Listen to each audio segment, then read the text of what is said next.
Greetings, everyone. Here are the main points in today's video. The paradox of a 0.2 unemployment rate. Why does a seemingly impressive record number actually serve as an emergency alarm for an economy that's run out of reserve labor resources? The specter of North Korean labor in major warehouses.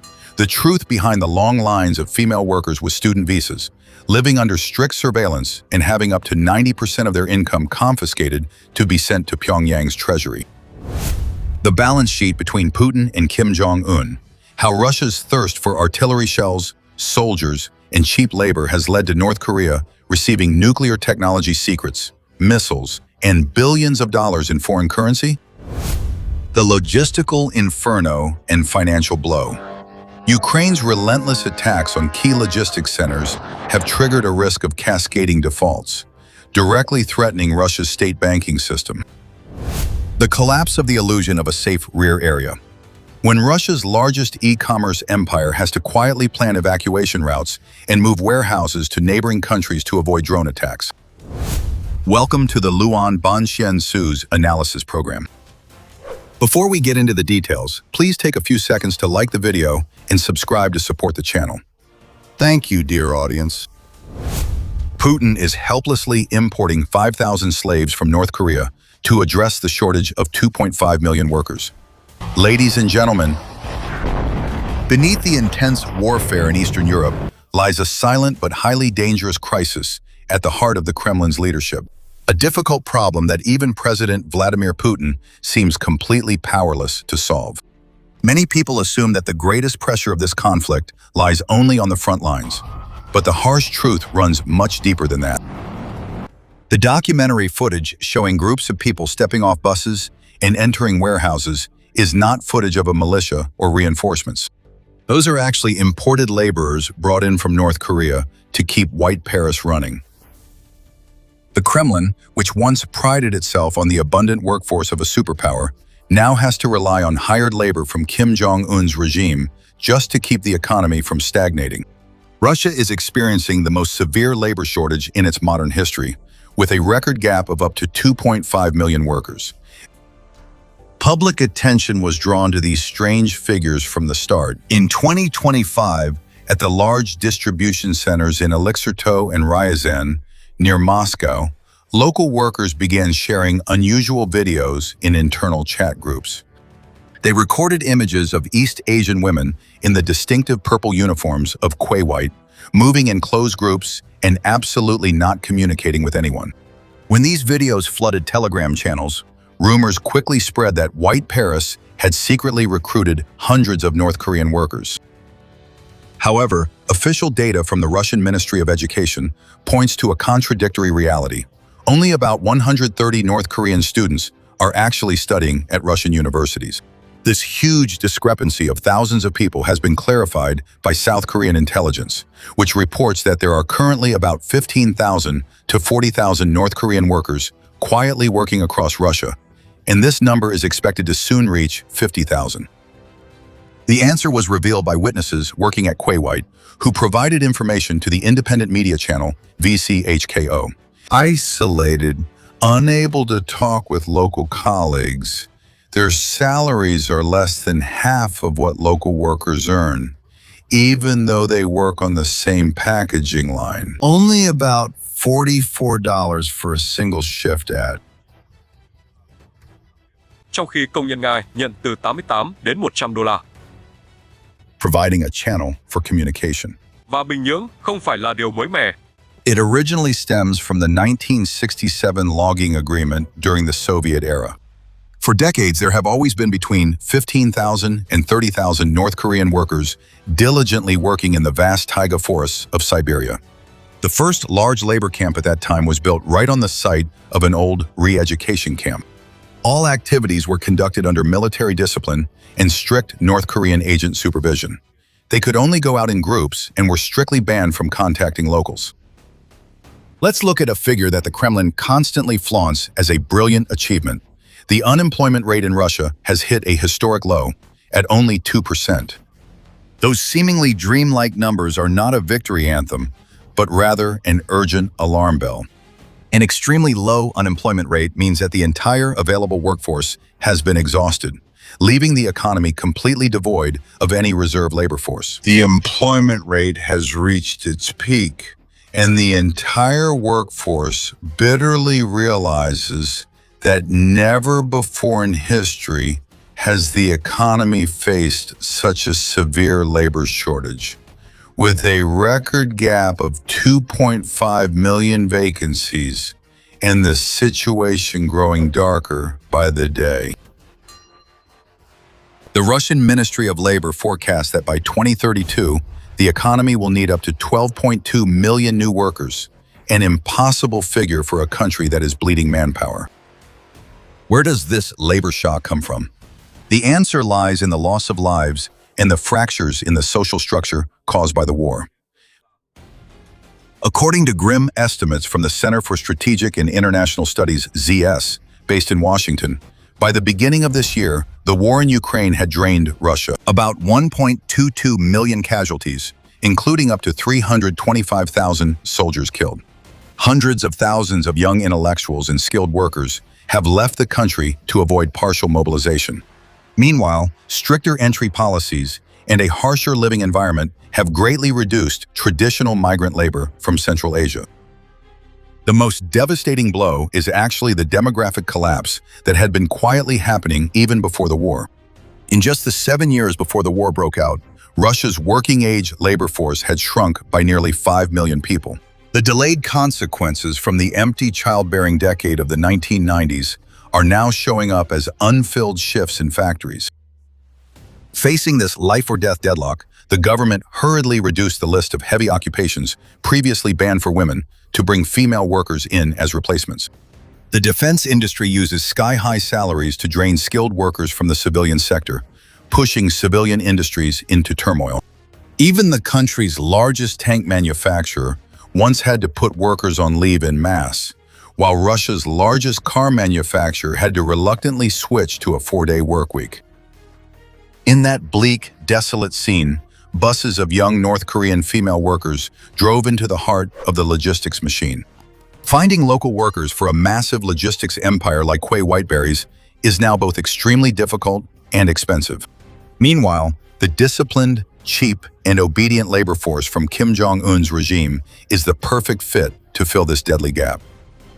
To understand why Quay Whiteberries standing in the middle of this labor vacuum is of vital importance to the Kremlin, let's look at the massive scale of this empire. Quay Whiteberries alone controls about half of Russia's e-commerce market, and when combined with its closest competitor, Ozone, these two giants hold more than 70% of the market. Handling millions of daily orders, tens of thousands of pickup points nationwide, and millions of square meters of warehouse space, Quay Whiteberries' revenue reaches a staggering figure of about $190 billion, equivalent to twice Russia's GDP and as much as 1/3 of the entire federal budget. Roughly 3 to 4 million people, including many small business owners and entrepreneurs, depend on this platform for their livelihood. The key elements of the personnel pyramid lie at the base of the pyramid. While the upper management team consists of only about 7,500 people, the core workforce below includes 150,000 to 200,000 sorting and packaging workers, more than 150,000 staff at collection points, and tens of thousands of drivers. That is the unskilled labor force that Russia is most in need of, and North Korean workers are the ones quietly supporting the collapsing base of this pyramid. In the context of Western brands withdrawing and traditional retail networks weakening, e-commerce has become the storefront that keeps Russian shops running. Russia did not collapse. It still serves as the main channel for goods and imports, though it must navigate sanctions. As Reuters noted, Quay Whiteberries and Ozone are at the center of the Russian government's growth plans, at a time when military spending is soaring and the economy is showing signs of stagnation. This strategic partnership was formalized when the state-owned VTB Bank, Russia's second-largest bank, acquired a 5% stake in Quay Whiteberries' financial network, WB Bank. However, behind this handshake is Quay Whiteberries' massive debt, amounting to $10.6 billion. According to the founder of Ukraine's Fairpoint arms manufacturer, Quay Whiteberries is the largest debtor in Russia, to the extent that if this giant collapses, it will bring down the entire banking system, including VTB and Chimnyem. In wartime, a logistics machine is both an economic pillar and a top attack target at the same time. And the more important the giant is, the more valuable a target it becomes in the eyes of its opponents. On the other side of the negotiating table, Pyongyang is also reaping huge benefits. The first item in Kim Jong-un's profit ledger is the export of labor, a strategic trade that has been running for half a century. The North Korean government rents out its workers abroad and confiscates 70 to 90% of their income under the guise of a loyalty fund. According to United Nations experts' estimates, before sanctions were imposed, this labor export activity used to bring Pyongyang about $500 million in foreign currency each year. Calculating the income of a female worker in the Whiteberries warehouse vividly shows the exploitative and harsh nature of this system. Let's look at the bare financial figures behind the fate of each North Korean female worker in the Whiteberries warehouses. Out of about $44 paid by the company for a work shift, as much as $40 goes straight into Pyongyang's treasury, leaving only $4 in the worker's pocket. The ambition to increase the number of workers to 50,000 is a strong statement that Kim Jong-un's regime wants to open the floodgates for foreign currency to flow into the country. But that stream of money is just a small slice. The much bigger profit lies in military cooperation, according to the South Korean Institute for National Security Strategy. Just in the period from August 2023 to the end of 2025, the military cooperation deal with Moscow has brought North Korea between $7 and $14.4 billion. At the lower end, this figure is equivalent to the entire annual GDP of this Northeast Asian country. Most of that profit comes from supplying weapons, millions of artillery shells, missiles, and about 250 KN-23 ballistic missiles. A South Korean research institute estimates North Korean artillery shells now supply up to half of the Russian army's battlefield artillery shell needs. Some frontline units even rely entirely on shipments from Pyongyang. In addition, deploying thousands of soldiers to the area has brought Pyongyang more than $600 million in cash from Moscow. However, what Pyongyang gains goes far beyond monetary value when Moscow is willing to pay with assets that are completely banned by international sanctions.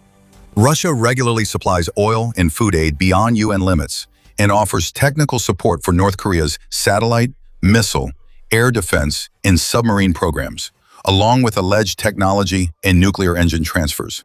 Most notably, there is an invaluable asset that money can't buy: real combat experience.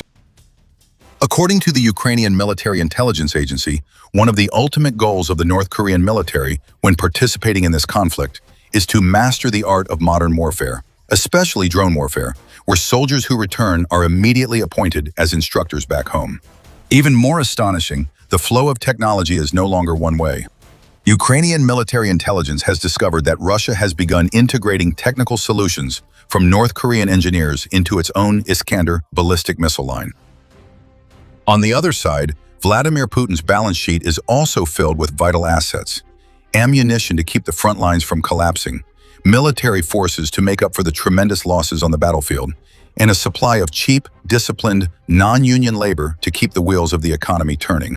The Strategic Partnership Agreement signed in 2024, with its commitment to mutual defense, has officially legalized this alliance, while the first road and bridge project crossing the Tumen River, which marks the border between the two countries, is a concrete step in strengthening their relationship on the ground. A strong, symbiotic relationship has formed, with Russia gaining labor and artillery shells, while Kim Jong-un gains foreign currency and technology. Both sides depend on each other to overcome sanctions and isolation. But the deadly flaw in this structure is that the most valuable assets of this symbiotic mechanism are right within the range of the conflict. And on the night of July 18, that range was officially activated. On that dark night, Ukraine's long-range drones simultaneously attacked two separate targets: the Elektrosto warehouse near Moscow and the KFS warehouse in the Tambov region. This milestone created a fateful intersection. Elektrosto itself, the place where footage of North Korean workers first leaked and sparked a scandal, became the opening target for Kyiv's destruction campaign. Since that night, the attacks progressed with discipline, like a prearranged schedule, from Korea Koryadido, Krasnodar, Nevinomius, Nevindomus, Ngoai u San Petersburg, Simferopol, Zekaterinburg, Gia Ziazan, Tenza, Sarapu, Volograd, all the way to Samaja, a destination 800 kilometers deep inside Russia that was bombed on the night of August 2nd. Data from the Ukrainian military confirms that in just 2 short weeks, 18 intense airstrikes were launched, destroying warehouse areas exceeding 1 million square meters, equivalent to 40 of the largest storage centers of Whiteberries. Among them, 10 storage facilities were wiped out in the very first week. The losses that businesses supplying tens of thousands of traders had to bear are estimated to range from $770 million to $1.2 billion. Kiev has not concealed the goal of this logistics campaign. President Volodymyr Zelensky and the command of the drone forces affirm that these logistics facilities are transit points for dual-use goods, drone components, and military logistics infrastructure, while representatives of the weapons manufacturer also pointed to toxic financial ties with the state-owned VTB Bank. On the other hand, Moscow accuses these of being inhumane attacks on civilian infrastructure, while Whiteberries consistently denies any military involvement. However, despite the diplomatic disputes, the reality of war on the ground is evident in every link of the chaos and panic that is engulfing the community of tens of thousands of merchants. The lament of a merchant amid the burnt ruins reveals a harsh reality, waking up to find their entire fortune and warehouse consumed by flames. On social media forums, the Russian small business community is fiercely debating whether to move to Ozone or Yandex, while a wave of fear is spreading among workers as no one dares to take the night shift anymore. Witnesses at the Electrostal warehouse harshly blame the chaos during evacuation and the delayed opening of emergency exits. Although the company quickly announced about $25,000 in compensation for the families of the victims who died, according to Medusa, the initial support package for resellers completely ignored the goods that were burned and only offered warehouse fee reductions or debt write-offs. But the biggest bill is now knocking on the doors of the banks. A report on July 28 from Reuters revealed that the Russian government had to urgently put together a relief package for negotiations, including loans and incentives, tax exemptions, and subsidies to keep Quay Whiteberries from collapsing, with the state-owned VTB Bank playing the central savior role. A warning from an economist in Charter 97 made it clear that VTB's loan portfolio to Quay Paris has exceeded $6 billion. And if this debt turns into toxic bad debt, it will punch a huge hole in the bank's balance sheet, triggering the risk of a domino collapse throughout the entire system. In utter desperation, according to the Moscow Times, Whiteberries has even quietly tried to rent warehouses in Kazakhstan to hide their logistics network from the reach of drones. A behind-the-scenes exodus like Amazon's, Russia has to find a way to evacuate from its own country's airspace. However, that defensive argument was immediately refuted when looking at the operational nature of the modern economy. Advanced logistics networks do not operate based on wasteful redundancy, but rely on precise optimization down to every single link. Losing just 7 to 9% of capacity immediately cut the entire market sales by 10.6% in just 1 week, leading to severe congestion at local transit warehouses and pushing hundreds of thousands of small retailers into difficulty. Those with an average revenue of only $7,500 and absolutely no financial buffer were pushed to the brink of bankruptcy. So how do you assess the sustainability of the alliance that is exchanging technology between Russia and North Korea?